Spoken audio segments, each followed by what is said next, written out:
Thank you. Thank you, Speaker. As we all know, the Housing Amendment Bill 2025 amends the Housing Act 2001 to allow the Minister for Housing to acquire, hold and deal with land and property according to the objective of the Housing Act, delivering secure, appropriate and affordable housing to all people in New South Wales. Specifically, it proposes to give the Minister for Housing the same function as the Land and Housing Corporation. The suggestion that a second process be established to fulfil the function of the Land and Housing Corporation shines light on the current housing supply problem.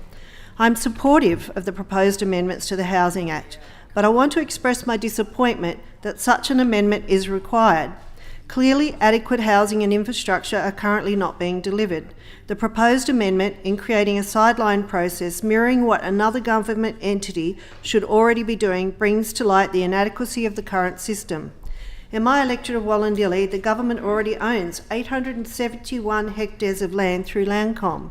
Landcom is a state-owned corporation established under the Landcom Corporation Act 2001, promises 5,600 new homes and 2 new schools in the Wilton area.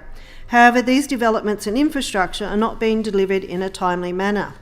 In June 23, Landcom claimed that new residents would be settling into the area by 2025, but as yet the development has not progressed beyond the first stage of bulk earthworks and a few wooden poles.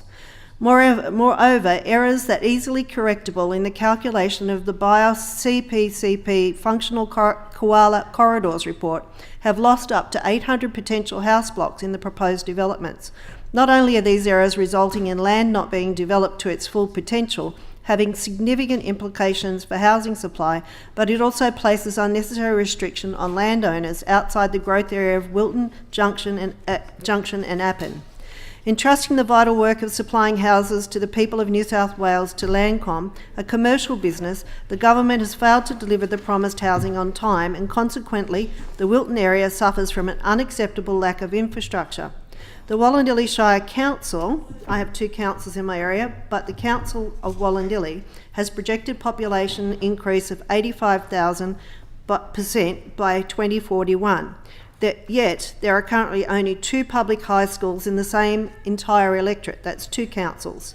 Students are spending as long as 2 hours a day in transit, nearly all to high schools outside the area. I urge the government to deliver the K-12 public school to the growing population of Wilton that has long been needed, in accordance with the Wilton Junction Master Plan and my submission for the 25-26 budget. This amendment proposes to open a new avenue for the government to acquire land to deliver much needed housing to the people of New South Wales. Yet land the government already owns in my electorate lies empty, while my constituents suffer from an unacceptable lack of infrastructure. Why doesn't the government make use of land it already owns and supply the infrastructure that the growing population of Wollondilly desperately needs?